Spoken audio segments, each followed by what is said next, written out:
Assalamualaikum warahmatullahi wabarakatuh. Alhamdulillah rabbil alamin. Wassalatu wassalamu ala rasulil karim wa ala alihi washabbihi ajmain, amma ba'd. Eல்லாம் வல்ல ரப்புல் ஆலமீன் மிக கருணாவுடைய நாட்களில் நாம் செய்கின்ற அமல்களை எல்லாம் ஏற்றுக்கொள்வானாக. நாம் செய்கின்ற துஆக்களை எல்லாம் அங்கீகரிப்பானாக. ரமணானுடைய நாட்களில் எல்லாம் அருள்கின்ற நிகழ்கின்ற எல்லா செய்திகளையும் பாட்டங்களையும் நண்பர்களையும் அடைந்து அதை நிர்வகிக்கக்கூடியவர்களாக எல்லாம் அனைவரையும் மாற்றுவானாக. ரமணானுடைய நாட்களில் உலகின் வழியாக நாம் ஓதுகின்ற கேட்கின்ற எல்லா வசனங்களுக்கும் ஏராளமான நற்கொடைகளை தருவானாக. ஆமீன். இன்றோடு உலகில் கிட்டத்தட்ட 2.5 ஜுசுகளை நிறைவு செய்திருக்கின்றோம். இன்றோடு தொழுகையில் அல்-மாஈதா என்ற சூராவினுடைய எஞ்சி இருக்கின்ற வசனங்கள் போதப்பட்டு அல்-அன்ஆம் அப்படின்னு சொல்லக்கூடிய சூரா முழுவதும் ஓதி முடிக்கப்பட்டுள்ளது. இன்றைய தொழுகையில் நிறைய விஷயங்கள் ஓதப்பட்டது. குறிப்பாக சொல்லணும்னு சொன்னால் அல்லாஹ் தஆலா இந்த உம்மத்தினர்களுக்கு எதையெல்லாம் ஆகுமானதாக ஆகியிருக்கின்றான், எதையெல்லாம் விளக்கி இருக்கின்றான் அப்படின்ற அந்த விஷயங்கள். அதே மாதிரி பல வகைகளிலிருந்து ஆடு மாடுகள் ஆண்மைகளிலிருந்து எந்த விஷயங்கள் எல்லாம் சக்காத்து கொடுக்க வேண்டும் அப்படின்ற விஷயங்கள் எல்லாம் இன்று போடப்பட்டது. குறிப்பாக மாயிதா உணவு தட்டு அப்படின்ற ஒரு சூறா எல்லாம் தெரிஞ்ச வரலாறு தான். ஈசா அலைஹிஸ்ஸலாம் அவங்கள்ட்ட ஈசா அலைஹிஸ்ஸலாமுடைய காலத்தில் அல்லாஹ் தஆலா என்ன செஞ்சான்னு சொன்னால் அந்த பனி இஸ்ரவேலர்களை நோன்பு வைக்க சொல்லுமாறு அல்லாஹ் தஆலா கட்டளையிட்டப்ப அப்போ சாமு தலாத்தின் 30 நாள் என்ன செஞ்சாங்கன்னு சொன்னால் நோன்பு வச்சுருந்தாங்க பனி இஸ்ரவேலர்கள். அப்போ 30 நாள் முடிஞ்சதுமே ஏதோ அவங்களுக்கு செஞ்சு அல்லாஹ் தஆலாட்ட கேட்டால் ஏதாச்சும் கொடுப்பான் அப்படின்ற நம்பிக்கையில் அப்போ ஈசா அலைஹிஸ்ஸலாம் சொல்கிறாங்க, ரசூலுல்லாஹ் நீங்கள் ஏதாச்சும் ஒன்று கேளுங்க அப்படின்னு அந்த பனி இஸ்ரவேலர்களை பார்த்துட்டு ஈசா அலைஹிஸ்ஸலாம் அவங்க சொல்கிறப்ப பனி இஸ்ரவேலர்கள் சொல்கிறாங்க, நாங்கள் என்னென்ன கேட்க போகிறோம், 30 நாள் முடிஞ்சிருச்சு, எங்களுக்கு ஒரு நல்ல சாப்பாடு வேணும் அப்படின்னு கேட்குறாங்க. அது எப்படி கேட்டால் அல்லி வரதுக்கா எழுசியல் அலைனா ஆயிரத்தில் பின்னசமா ஈசாவை உங்கள் இறைவனால் எங்களுக்கு ஒரு உணவு தட்டு வானத்திலிருந்து இறங்கணும். தப்பவும் ஈதல் எவ்வளினா அது எப்படின்னா அந்த நாள் இறங்கக்கூடிய நாளை நாங்கள் பெருநாளாக நாங்கள் கொண்டோம். எனக்கு 30 நாள் நோன்பு முடிஞ்சிருச்சு, அடுத்த நாள் பெருநாள். அப்போ அந்த நாளில் ஈசா அலைஹிஸ்ஸலாம் உங்கள்கிட்ட பரிசுகள் கேட்டாங்க, எங்களுக்கு இந்த தட்டு இறங்குச்சுன்னு சொன்னால் அது இந்த நாள் எங்களுக்கு பெருநாளாக இருக்கும். அதே மாதிரி நீங்கள் நபிதா அப்படின்றதுக்கு அது ஒரு அத்தாட்சியாக இருக்கும். அதே மாதிரி அதை நாங்கள் என்ன செய்வோம்னு சொன்னால் எங்களுக்கு அடுத்தடுத்து வரக்கூடிய மக்கள்கிட்ட அதை பற்றி நாங்கள் பேசுவோம் அப்படின்னு ஈசா அலைஹிஸ்ஸலாம் அவங்கள்ட்ட அந்த பனி இஸ்ரவேலர்கள் சொல்ல, அப்போ ஈசா அலைஹிஸ்ஸலாம் அவங்க நல்லாட்ட சொல்கிறாங்க, எல்லாம் மஞ்சள் அலைனா ஆயுத பின்னசமா யார் எங்களுக்கு நீ தட்டை இறக்கு அப்படிங்கிற உடனே அல்லாஹ் தஆலா சொல்லுன்னா, ஈசாவே இன்னி முனசிலுதா நான் இறக்கி தர்றேன், ஆனால் ஃபம்மர் கஃபரம் என்பார் அதுக்கு பின்னாடி யார் அந்த விஷயத்தை கொண்டு மறுக்கின்றார்களோ ஃபைனி வாதிபுக அவரை நான் வேதனை செய்வேன், லா வாதிபுக அகதம் இல்லாமல் உலகத்தில் யாருக்குமே அந்த வேதனையை நான் கொடுத்துருக்க மாட்டேன், அப்படிப்பட்ட வேதனையை நான் செய்வேன். அதனால் அப்படிங்கும்போது அப்போ ஈசா அலைஹிஸ்ஸலாம் அவங்களுக்கு பயம். ஏன்னா இறங்குச்சு பனி இஸ்ரவேலர்கள் சாதாரண ஆட்கள் கிடையாது, எதையுமே ஏற்றுக்க மாட்டாங்க. இப்போ இறங்கி இவங்க பாட்டு மறுத்து அந்த விஷயத்தை ஏற்றுக்காம விட்டானுங்கன்னு சொன்னால் கடுமையான அதாகும். அப்படிங்கும்பொழுது இல்லை நாங்கள் ஒழுங்காக இருக்கோம் அப்படிங்கும்பொழுது அப்போ ஈசா அலைஹிஸ்ஸலாம் அவங்க தொழுதல்லாட்ட அழுது துவா செய்கிறாங்க. அப்போ அந்த வானத்திலிருந்து ஒரு துணியை மூடிய ஒரு தட்டு மலக்குமார்கள் சுமந்து கொண்டு அந்த தட்டை உலகத்துக்கு கொண்டு வர்றாங்க. இந்த தட்டில் நிறைய உணவுகள் இருந்ததா கிதாபில் எழுதுறாங்க. தேன் இருந்துச்சு, மீன் இருந்துச்சு, சில காய்கறிகள் எல்லாம் இருந்துச்சு. உலகத்தில் இருக்கக்கூடிய எல்லா சுவையுமே அந்த தட்டில் இருந்த உணவில் இருந்ததாக கிதாபில் எழுதுறாங்க. அப்போ அந்த விஷயத்தை இறங்கின உடனே அப்போ ஈசா அலைஹிஸ்ஸலாம் அப்போ உங்கள்கிட்ட சிறந்த ஆள் யாரோ அவர் தான் போய் அந்த தட்டை, அந்த துணி மூடி இருக்கு, அந்த துணியை ஓப்பன் பண்ணணும். ஓப்பன் பண்ணி அதில் பிஸ்மில்லான்னு சொல்லி சாப்பிடுங்க அப்படிங்கும் பொழுது அப்போ பார்க்குறாங்க, யாருமே நல்ல ஆளாக தெரியல. அப்போ ஈசா அலைஹிஸ்ஸலாம் அவங்களுடைய கூட்டத்தாரர்களில் எப்படி ரசூல் ஸல்லல்லாஹு அலைஹி வஸல்லம் அவங்களுக்கு சஹாபிகள்னு தோழர்கள் இருந்தாங்களோ அதே மாதிரி நம்ம ஈசா அலைஹிஸ்ஸலாம் அவங்களுக்கு ஹவாரியீன்கள் அப்படின்னு சொல்லக்கூடிய தோழர்கள். அந்த ஹவாரியீன்களினுடைய தலைவர், அந்த தோழருடைய தலைவர் சொல்றாங்க, ஈசா அலைஹிஸ்ஸலாம் அவங்களை பார்த்து, நபியே நீங்க தான் அதை திறப்பதற்கு தகுதியான ஆள் அப்படின்னு போய் அல்லாஹ்ட்ட அந்த விஷயத்தை அழுதுகிட்டே போறாங்க ஈசா அலைஹிஸ்ஸலாம். ஏன்னா அல்லாஹ் தஆலா என்ன சொல்லிட்டான், இறக்குறேன், ஆனா அதுக்கப்புறம் ஏத்துக்கலன்னா கடுமையான வேதனை அப்படின்னு நடுங்கி கொண்டு ஈசா அலைஹிஸ்ஸலாம் போய் அந்த தட்டை திறக்கிறாங்க. உள்ள மீன் இருந்துச்சு அப்படின்னு சில கிதாபுகள் எழுதுறாங்க. சில கிதாபுகளை சில காய்கறிகள், தேன், அதே மாதிரி வினிகர், இந்த மாதிரி நிறைய இருந்ததா எழுதுறாங்க. அந்த உள்ள இருந்த மீன் பொரித்து வைக்கப்பட்டு இருந்தது. அந்த மீனினுடைய வாயிலிருந்து நெய் வடிந்ததாகவும் கிதாபுல எழுதுறாங்க. அது மீன்ல முள் இல்லாத மீன். அப்ப ஈசா அலைஹிஸ்ஸலாம் அவங்க அந்த விஷயத்தை பார்த்துட்டு என்ன அல்லாஹ் தஆலா சொல்லியிருந்தான் அப்படின்னு சொன்னா, அந்த மீனை சாப்பிடக்கூடிய அந்த அல்லாஹ் தஆலா அந்த தட்டுக்கு கொடுத்த அருள்கொடை என்னன்னா, அந்த தட்டிலிருந்து சாப்பிடக்கூடிய ஏழை அதுக்கப்புறம் பணக்காரனா மாறிடுவார். அந்த தட்டிலிருந்து சாப்பிடக்கூடிய நோயாளி அந்த உணவை சாப்பிட்டார் அப்படின்னு சொன்னா ஃபகரியமின், அதுக்கப்புறம் அவருக்கு வாழ்நாளில் நோயே ஏற்படாது அப்படின்ற மாதிரி எல்லாம் அல்லாஹ் தஆலா அந்த உணவை ஏற்படுத்தி வச்சிருந்தான். இப்போ அந்த உணவை சாப்பிட்றாங்க. சாப்பிட்டோம் அல்லாஹ் தஆலா என்ன கட்டளை இருந்தான் அப்படின்னு சொன்னா, ஃபர்ஸ்ட் கொஞ்சம் கொஞ்சமாக சாப்பிடுங்க, சேர்த்து வைக்காதீங்க. ஃபர்ஸ்ட் ஏழைகளை சாப்பிட சொல்லுங்க, நோயாளிகளை சாப்பிட சொல்லுங்க அப்படின்னு அல்லாஹ் தஆலா கட்டளை இருந்தான். அப்போ அந்த கூட்டத்தில் இருந்த பணக்காரங்களுக்கெல்லாம் இதெல்லாம் பொறுத்துக்க முடியல. அது எப்படி எங்களுக்கு கீழே இருக்கக்கூடிய ஏழைகள் எல்லாம் எப்படி சாப்பிடலாம்? ஃபர்ஸ்ட் நாங்கள் தானே சாப்பிட்றதுக்கு தகுதியானவங்க, எங்கள்கிட்ட தானே பணம் இருக்குது, அப்போ நாங்கள் தான் ஃபர்ஸ்ட் சாப்பிடணும் அப்படின்னு அந்த பணக்காரர்கள் எல்லாம் சூழ்ச்சி செய்து ஏழைகள், அப்படி அல்லாஹ் தஆலா என்ன சொல்லியிருந்தா ஃபர்ஸ்ட் ஏழைகள் தான் சாப்பிடணும். ஆனால் அங்கே இருக்க பணக்காரர்கள் எல்லாம் சூழ்ச்சி செஞ்சு ஏழைகள் எல்லாத்தையும் துரத்திட்டு என்ன செஞ்சாங்கன்னு சொன்னால், இவனுக்கு முந்தி கொண்டு என்ன செஞ்சானுங்க, அந்த தட்டிலிருந்து உண்டார்கள்.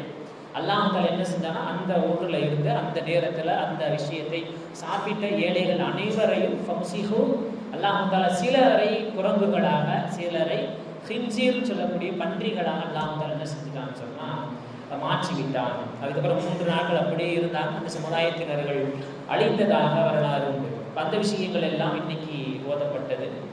இந்த வரலாற்று சம்பவங்களுக்கு மத்தியில் இன்னைக்கு நாம் எடுக்கிற பாடம் என்னன்னு சொன்னால், அல்லாஹ் தஆலா நமக்கு கொடுத்திருக்கின்ற மிகப்பெரிய அருள்படை, இந்த சமுதாயத்திற்கு கொடுத்திருக்கின்ற ஒரு அருள்படை தான் இன்று ஓதப்பட்ட ஒரு வசனம். என்ன அப்படின்னு சொன்னா, மன்ஜா அபில் ஹசனதி, யார் உங்களில் ஒரு நன்மையை செய்கின்றாரோ ஃபலஹு அஷ்ரு அம்சாலிஹா, அவருக்கு அதற்கு பகரமாக 10 நன்மையை நான் கொடுக்கின்றேன்.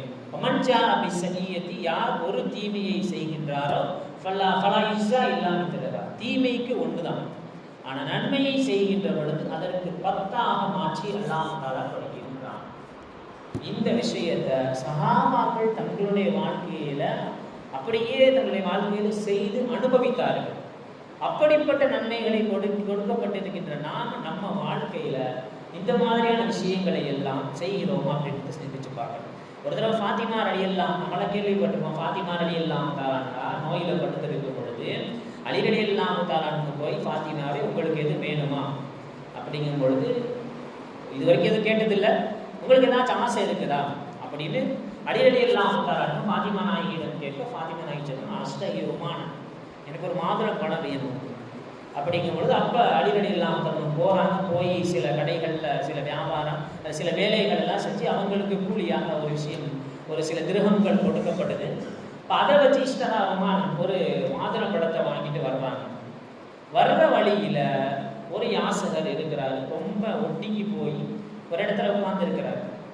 அப்போ அலி ரலியல்லாஹு தஆலா அவங்கள பார்த்து கூப்பிட்றாரு. கூப்பிட்டு, முந்து ஹம்ஸ் ஐயா, இந்த இடத்துல நான் 5 நாளாக உட்கார்ந்துருக்கிறேன், எனக்கு யாராச்சும் ஏதாச்சும் கொடுப்பாங்க அப்படின்னு நான் எதிர்பார்க்குறேன், யாருமே எனக்கு எதுவும் தந்த மாதிரி தெரியல, அதனால் எனக்கு ஏதாச்சும் கொடுங்களேன் அப்படின்னு அலி ரலியல்லாஹு தஆலா அவங்கள்ட்ட கேட்க, அப்போ அலி ரலியல்லாஹு தஆலா ஒரு யோசனை வந்து, ஏன்னா அல்லாஹ் தஆலா குர்ஆன்ல அம்மஸ் சாயில ஃபலா தன்ஹர், உங்களில் யாராச்சும் ஏதாச்சும் விஷயம் கேட்டால் அவரை நீங்கள் விரட்ட வேண்டாம் அப்படின்ற ஆயத்து.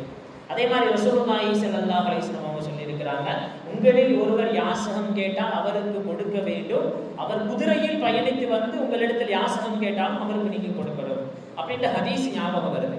அப்ப இந்த விஷயத்துக்கு அமல் செய்யணும் அப்படின்னு ஆசைப்பட்டு அப்ப அலி ரலியல்லாஹு தஆலா தன்னிடத்தில் இருந்த மாதுளம்பழம் ஒண்ணுதான், அதுவும் ஃபாத்திமா நாயகி ஆசைப்பட்டாங்க, வாங்கினதை கொடுத்துட்டாங்க, கையில ஒண்ணுமே இல்லை. வீட்டுக்கு வர்றாங்க, வீட்டுக்கு வந்து ஃபாத்திமா நாயகி இடத்தில் நடந்ததை சொல்றாங்க. நடந்த உடனே ஃபாத்திமா நாயகி அப்படியே அலி ரலியல்லாஹு தஆலா அவங்களை கட்டி அணைத்து, இந்த மாதிரி நீங்க அங்கு செய்த அந்த எப்போ அந்த யாசகத்தை கொடுத்த உடனே அல்லாஹு தஆலா என்னுடைய உள்ளத்தில் இருந்து அந்த மாதுளை ஆசைப்பட்டானா இல்லையா, அந்த ஆசை அல்லாஹு தஆலா என்ன செஞ்சான்னு சொன்னா எடுத்துட்டான். இப்போ எனக்கு எதுவுமே ஆசை இல்லை அப்படிங்கும் பொழுது கதவை தட்டுற சவுண்டு கேட்குது. அப்போ யாருன்னு கேட்கும் பொழுது அப்போ வெளியே இருந்து நான் சல்மான் ஃபாரிசி ரலியல்லாஹு, நான் சல்மான் ஃபாரிசி அப்படின்னு சொல்லக்கூடிய சஹாபி வந்து இருக்கிறேன். இப்போ கத்தாஹல் பாபா, ரெண்டு பேரும் கதவை திறக்கிறாங்க. கதவை திறந்தா உள்ள ஒரு தட்டுல ஒரு கர்ச்சீஃப் போட்டு மூடின ஒரு பொருள் வந்திருக்கு. அப்போ அலி ரலியல்லாஹு அன்ஹு கேட்குறாங்க, மின்னைனா ஆதா, இது எங்க இருந்து வந்துச்சு? அப்போ அந்த சஹாபி சொல்றாங்க, ஆதா மினல்லாஹி, அல்லாஹு தஆலாவிடமிருந்து இல்ல ரசூலி ஸல்லல்லாஹு அலைஹி வஸல்லம், அல்லாஹு தஆலாட்ட இருந்து இது ரசூல் ஸல்லல்லாஹு அலைஹி வஸல்லம் அவங்கள்ட்ட வந்திருக்கு. வமினர் ரசூலி, ரசூல் ஸல்லல்லாஹு அலைஹி வஸல்லம் அவங்கள்ட்ட இருந்து இலைக்க வந்திருக்கு, உங்க பக்கம் வந்திருக்கு அப்படிங்கும் பொழுது அப்ப கஷக்க மிந்தி மூடி இருந்த துணியை அலி ரலியல்லாஹு தஆலா அவங்க விளக்குறாங்க. உள்ள வந்து 9 மாதுளை இருக்கு. அப்ப அலி ரலியல்லாஹு தஆலா செஞ்சுட்டே சொல்றாங்க, இது எனக்கானது அல்ல, இந்த மாதுளை பழம் எனக்கு வந்தது இல்லை. அப்படி இப்படியே அப்படி சொல்றீங்க, நான் கொடுத்தது வந்து அங்க ஒரு மாதுளையை நான் சதக்கா கொடுத்தேன். அப்ப அல்லாஹ் தஆலா சொல்லியிருக்கிறான், மன் ஜாஅ பில் ஹஸனத்தி, யார் ஒரு நன்மையை செய்கின்றாரோ அவருக்கு பகரமாக 10 நன்மையை கொடுப்பதாக ரப்பல் ஆலமீன் சொல்லியிருக்கிறான். நாங்க ஒரு மாதுளை கொடுத்ததுனால அல்லாஹ் தஆலா எனக்கு திரும்பி 10 மாதுளையாக கொடுக்க வேண்டும். இதுல 9 தான் இருக்கு, அப்ப இது எனக்கானது அல்ல அப்படிங்கும் பொழுது அப்ப சல்மான் ஃபாரிசி ரலியல்லாஹு அன்ஹு சிரித்து கொண்டே தன்னுடைய உள்ள பாக்கெட்ல இருந்து ஒரு மாதுளம் பழத்தை எடுத்து வைக்கிறாங்க. வைத்ததும் அந்த அலி ரலியல்லாஹு தஆலா தன்னுடைய மனைவியை பார்த்து, பாருங்க, நான் ஒரு மாதுளை சதக்கா செய்ததனால் அல்லாஹ் தஆலா 10ஆக எனக்கு திருப்பி தந்திருக்கிறான் அப்படின்னு அலி ரலியல்லாஹு தஆலா சொன்னதாக வரலாறுகள்ல வந்து. மூசா அலைஹிஸ்ஸலாம் அவங்க அல்லாஹ்ட்ட பேசிக்கிட்டு இருக்கும் பொழுது, யா அல்லாஹ், தௌராத்துல ஒரு விஷயத்தை நீ எழுதி வச்சிருக்கிற, என்ன எழுதி வச்சிருக்கிறான்னு சொன்னா, பின்னாடி ஒரு சமூகத்தினர்கள் வருவார்கள், அந்த சமூகத்தினர்கள் வரும் பொழுது அவங்க அவளை பத்தி நீ எழுதும் பொழுது எழுதியிருக்கிற துக்தபு ஹசனாத்துக்கும் அஷராம்ச அலியா, அந்த சமுதாயத்தினர்கள் ஒரு நன்மையை செய்தால் அதை 10ஆக எழுதுவதாக நீ தௌராத்தில் எழுதியிருக்கிற. வசையாத்தின் மத்தலா, அவங்க செய்யக்கூடிய தவறெல்லாம் அப்படியே இருக்கும், ஆனா நன்மை செய்கின்றது பொழுது மட்டும் அதை 10ஆக நீ கொடுப்பதாக வாக்கு கொடுத்திருக்கிற. ஃபஜஅலஹும் உம்மதி, அந்த சமுதாயத்தினர்களா நீ என்னுடைய சமுதாயத்தை மாத்து இறைவா அப்படின்னு மூசா அலைஹிஸ்ஸலாம் அல்லாஹ்ட்ட கேட்கும் பொழுது அப்ப அல்லாஹ் தஆலா சொன்னா, அவங்க அப்ப அந்த சமுதாயத்தினர் யாருன்னா, யகூனு ஃபி ஆஹிரி ஸமானி, கடைசி காலத்தில் ஒரு சமுதாயத்தினர்கள் வருவார்கள், அவர்களுக்கு குர்ஆன் அப்படின்னு சொல்லக்கூடிய வேதம் இறக்கப்படும், அவர்களுக்கு தான் அந்த வாய்ப்பு அப்படின்னு நபி மூசா அலைஹிஸ்ஸலாம் அவர்களிடத்தில் அல்லாஹ் தஆலா சொன்னதாக வரலாறுகள்ல எழுதுவாங்க. இந்த விஷயத்தை ஒரு நன்மையை செய்து தங்களுடைய வாழ்க்கையில அப்படியே அதை 10ஆக பிரதிபலனாக பார்த்தவர்கள் சஹாபாக்கள். அதே அலி ரலியல்லாஹு தன்னுடைய வாழ்க்கையில ஃபாத்திமா நாயகி, ஹசன் ஹுசைன் ரலியல்லாஹு தஆலா, அலி ரலியல்லாஹு கிட்டத்தட்ட 3 நாட்களுக்கு மேல சாப்பிடல. அப்ப அலி ரலியல்லாஹு தஆலா அவங்கள்ட்ட ஃபாத்திமா நாயகி தன்னிடத்தில் இருந்த ஒரு ஆடையை கொடுத்து, இந்த ஆடையை போய் நீங்க கொஞ்சம் வித்துட்டு வாங்க, வித்துட்டு வரக்கூடிய காசை வச்சு நாம கொஞ்சம் பொருட்கள்லாம் வாங்கிட்டு வாங்க, வீட்டில் சமைச்சு சாப்பிடலாம் அப்படிங்கும் பொழுது அலி ரலியல்லாஹு தஆலா எடுத்துக்கொண்டு அப்படியே என்ன செய்யறாங்கன்னு சொன்னா போறாங்க. போய் வித்தா ஒரு 6 திர்ஹம்களுக்கு அந்த ஆடை விற்கப்படுது. 6 திர்ஹம்களை எடுத்துட்டு வரும் பொழுது அதே மாதிரி ஒரு யாசகர் முன்னாடிக்கு, அதே மாதிரி ஒரு யாசகர் கேட்கிறாரு, எனக்கு ஏதாச்சும் கொடுங்க, நான் ரொம்ப பசியில இருக்கேன், என்ன மாதிரியே என்னுடைய குடும்பத்தினர்கள் எல்லாரும் பசியில பட்டினியில இருக்கிறாங்க அப்படிங்கும் பொழுது அப்ப அலி ரலியல்லாஹு தஆலா என்ன செய்யறாங்கன்னு சொன்னா வச்சிருந்த ஆடை கொடுத்துடுறாங்க. கொடுத்துட்டு வரும் பொழுது வழியில ஒரு ஆள், அந்த ஆள் ஒரு ஒட்டகத்தை கையில வச்சிருக்கிறார். அப்ப அலி ரலியல்லாஹு தஆலா அவங்கள்ட்ட அந்த ஆள் பேசுறாரு, இந்த மாதிரி இந்த ஒட்டகத்தை வாங்கிக்கோங்க, பிகம் மிஸ்டர், எவ்வளவுக்கு வாங்க, இந்த ஒட்டகம் எவ்வளவு, 100 திர்ஹம்களுக்கு நீங்க இந்த ஒட்டகத்தை வாங்கணும், என்கிட்ட சுத்தமாக கையில காசு இல்லை, பரவாயில்ல இதை எடுத்துக்கங்க, பின்னாடி என்ன செய்யுங்கன்னு சொன்னா எனக்கு இந்த இது சமணம் இது எவ்வளவோ அந்த 100 திர்ஹத்தை எனக்கு கொடுத்துருக்கேன் அப்படின்னு அடிநேரம். சரி, ஏதாச்சும் வியாபாரம் பண்ணாலும் அந்த ஒட்டகத்தை பிடித்து கொண்டு போற வழியில இன்னொரு நபர் இன்னொரு நபர் வழியில வந்து இந்த ஒட்டகம் எனக்கு வேணும். அப்படியே எவ்வளவுக்கு வாங்குறீங்க? 100 திர்ஹமுக்கு இந்த ஒட்டகம். இல்லை இதை நான் 160 திர்ஹமுக்கு நான் வாங்கிக்கிறேன் அப்படிங்கும் பொழுது சரி 60 திர்ஹம் லாபம்னு சொல்லிட்டு அது இல்லாமல் தரணும். அந்த ஒட்டகத்தை 160 திர்ஹமுக்கு வித்துடுறாங்க. வித்துட்டு மறுபடியும் ரிட்டர்ன் வரும் பொழுது முன்னாடி போன ஒட்டகத்தை கொடுத்தாரா இல்லையா, முதல்ல கொடுத்தவர், அவர் மறுபடியும் நிற்கிறார். அவர் நின்றுட்டு இந்த மாதிரி ஒட்டகத்தை வித்துட்டீங்களா? வித்துட்டேன். எவ்வளோ கொடுத்தீங்க? 160 ரூபாய்க்கு வித்தேன். சரியா, பங்கு 100 ரூபாய், 100 திரகமாக நீங்கள் கொடுத்துருங்க அப்படிங்கும் பொழுது 100 கொடுக்கப்பட்டு மீதி 60 திரகங்களை எடுத்துக்கொண்டு ஃபாத்திமா ரலியல்லாஹு வீட்டுக்கு போகிறாங்க. அலிரலியல்லாஹு வீட்டுக்கு போயிட்டு நடந்ததை சொன்னால் இவங்களுக்கு ஆச்சரியம். சரி வாங்க ரசூல் ஸல்லல்லாஹு அலைஹி வஸல்லம் அவங்கள்ட்ட போய் என்ன ஆச்சரியம் கேட்கலான்னு நேராக எல்லாரையும் அழைச்சிக்கிட்டு ஃபாத்திமா நாயகி அந்த ரசூல் ஸல்லல்லாஹு அலைஹி வஸல்லம் அவங்கள்ட்ட வரும்போது ஃபாத்திமா நாயகிட்ட ரசூல் ஸல்லல்லாஹு அலைஹி வஸல்லம் அவங்க விளக்கம் கொடுக்குறாங்க. ஃபாத்திமா, என்னுடைய கணவர் 6 திர்ஹம்களை சதகா செய்ததனால் அதற்கு பகரமாக அல்லாஹ் தஆலா என்னென்ன செஞ்சார் தெரியுமா? வழியில முதல்ல ஒட்டகத்தோடு உங்களுடைய கணவர் ஒரு ஆளை சந்தித்தார் அல்லவா, அவர் யாருன்னா அவர் ஜிப்ரீல் அலைஹிஸ்ஸலாம். அவர் கொண்டு வந்த ஒட்டகம் சொர்க்கத்தில் ஃபாத்திமாவிற்காக வேண்டி அல்லாஹ் தஆலா தயார் செய்து வைத்திருக்கின்ற ஒட்டகம். இரண்டாவது ஒரு ஆள் ஒட்டகத்தை வாங்கினார் இல்லையா, அவர் யார் தெரியுமா? அவர் தான் ஜிப்ரீல் மீகாயில் அலைஹிஸ்ஸலாம்.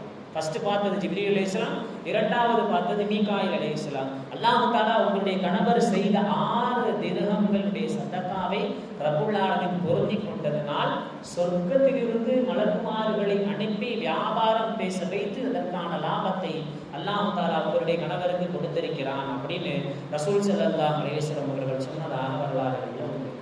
இந்த விஷயங்களை ஒன்று செய்தால் அல்லது ஒன்றை கொடுத்தால் அதற்கு பகரமாக அல்லாஹ் தஆலா 10 கொடுப்பான் அப்படின்ற விஷயத்தை தங்களுடைய வாழ்க்கையில் நடைமுறைப்படுத்தி கண்கூடாக கண்டவர்கள் சஹாபாக்கள். நாம நம்ம வாழ்க்கையில் அந்த மாதிரி செய்யணும் அப்படின்னு சொன்னா முதல்ல ஒரு விஷயத்தை நாம வழங்கிக்கணும். அல்லாஹ் தஆலா குர்ஆன்ல சொல்லுவான், குல் ஹல் நுனப்பியுக்கும் பில் அக்ஸரீன அமாலா, மிக மோசமான அமல் செய்தவர்கள் யாருன்னு நபியே உங்களுக்கு சொல்லட்டுமா? அல்லதீன லல்ல சஈஹும் ஃபில் ஹயாத்தி துன்யா, உலகத்தில் அவங்க செய்த முயற்சிகள் எல்லாமே நான் முயற்சி வஹும் யஹ்ஸபூன அன்னஹும் யஹ்ஸினூன சொன்னாங்க. அவங்க செய்யறது எல்லாமே நல்ல செயல்னு நினைச்சு செஞ்சுக்கிட்டு இருக்கிறாங்க. ஆனா அது எதுவுமே பிரயோஜனம் அளிக்காம போயிடும்.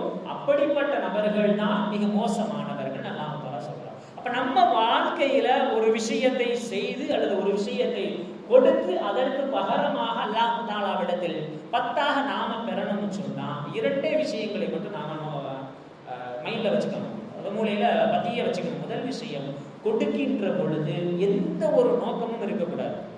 முழுக்க அல்லாஹ்விற்காக மட்டும் ஒரு விஷயத்தை கொடுத்தால் கண்டிப்பாக அல்லாஹ் அதை திருப்பி 10ஆக உடனே கொடுத்து அதை அனுபவிக்க வைப்பான். நாம கொடுக்கும் பொழுது அந்த கொடுக்கின்ற விஷயத்துல ஒரு கடுகளவு நியத்து மாறினாலும் அந்த விஷயத்துல 10ஆக பெறுவதில் நாம ரொம்ப அல்லாஹ் தஆலா சொல்ற மாதிரி மோசமானவர்களா மாறிடுவோம். நியத்து. இரண்டாவது, கொடுக்கின்ற விஷயம் சரியானதாக பார்த்து கொடுக்க வேண்டும். ஒரு ஆளுக்கு ஒரு விஷயத்தை கொடுக்கிறதோ சதகாவோ அல்லது வேறு சில விஷயங்கள் செய்யும் பொழுதோ அதற்கு பின்னணியில அது சரியான முறையில் பயனுள்ளதா இருக்குமா அப்படின்றதை பார்த்து நாம் செய்கின்ற பொழுது அதற்கான பிரதிபலனை நாம் நிச்சயமா அனுபவிப்போம். ஹதீஸ்ல வருது, மன் ஸன்ன ஃபில் இஸ்லாமி சுன்னத்தன் ஹஸனதன், ஒரு நல்ல விஷயத்தை செஞ்சிட்டோம் அப்படின்னு சொன்னா அதை யாரெல்லாம் பின்பற்றுறாங்களோ எல்லாருடைய நன்மையும் நமக்கு வந்துடும். அதே நேரத்துல செய்கின்ற விஷயத்தை ஒரு தப்பா நாம வழிமுறையை காட்டிட்டோம் அப்படின்னு சொன்னா அதுக்கு பின்னாடி அதை ஃபாலோ பண்ணி யாரெல்லாம் செய்கின்றார்களோ செய்யக்கூடிய எல்லா நபர்களுடைய பாவமும் நமக்கு வரும் என்பதை நாம் மனசுல வச்சுக்கணும். நல்ல விஷயங்கள் செய்யும் பொழுது நியத்தை சரியா இருக்கணும். இரண்டாவது, செய்கின்ற விஷயத்தை சரியான முறையில, இப்ப நம்ம விஷயத்தை சதகாவோ ஏதோ விஷயத்தை செய்யறோம், அது சரியான முறையில் சென்றடைய வேண்டிய நபருக்கு அல்லது சென்றடைய வேண்டிய இடத்திற்கு போய் சேருகிறதா என்று ஆழமாக சிந்தித்து பார்த்து சதகா கொடுக்கணும். உதாரணத்துக்கு ஒரு மது அருந்துறவர்னு தெரியாம நம்ம எல்லாம் பாதுகாக்க வேண்டும். உதாரணத்துக்கு நம்ம கொடுத்துட்டோம் அப்படின்னா அந்த சதகாவின் மூலமாக அவர் மது அருந்துகிறார் என்று சொன்னால் மது அருந்தியவருக்கு கிடைக்க வேண்டிய பாவமும் சேர்த்து கொடுத்தவருக்கு கிடைக்கும். அப்ப அல்லாஹ் தஆலாவுடைய பாதையில் நியத்தை சரி செஞ்சுக்கணும். இரண்டாவது, சரியான நேரத்தில் அல்லது சரியான இடத்தில் சரியான நபரிடத்தில் செய்ய வேண்டிய விஷயத்தை, பொருளாதாரத்தை மட்டுமல்ல என்ன செயல் செய்தாலும் இந்த இரண்டையும் ஞாபகம் வைத்து செய்கின்ற பொழுது அதற்கான பிரதிபலனை 10ஆக ரப்புல் ஆலமீன் நமக்கு தருவான் என்பதுதான் இன்று ஓதப்பட்ட வசனங்களிலிருந்து நாம் பெறுகின்ற பாடங்களாக இருக்கின்றது. எல்லாம் வல்ல ரப்புல் ஆலமீன் இது போன்ற ஆயத்துகள் சொல்லித்தரக்கூடிய பாடங்களையும் படிப்பினைகளையும் தெரிந்து அதன்படி அமல் செய்யக்கூடிய பாக்கியத்தை அல்லாஹ் தஆலா நம் அனைவருக்கும் தந்தருள் புரிவானாக. வாஹிர் தஅவானா அல்ஹம்துலில்லாஹி ரப்பில் ஆலமீன். அஸ்ஸலாமு அலைக்கும் வரஹ்மத்துல்லாஹி வபரகாத்துஹு.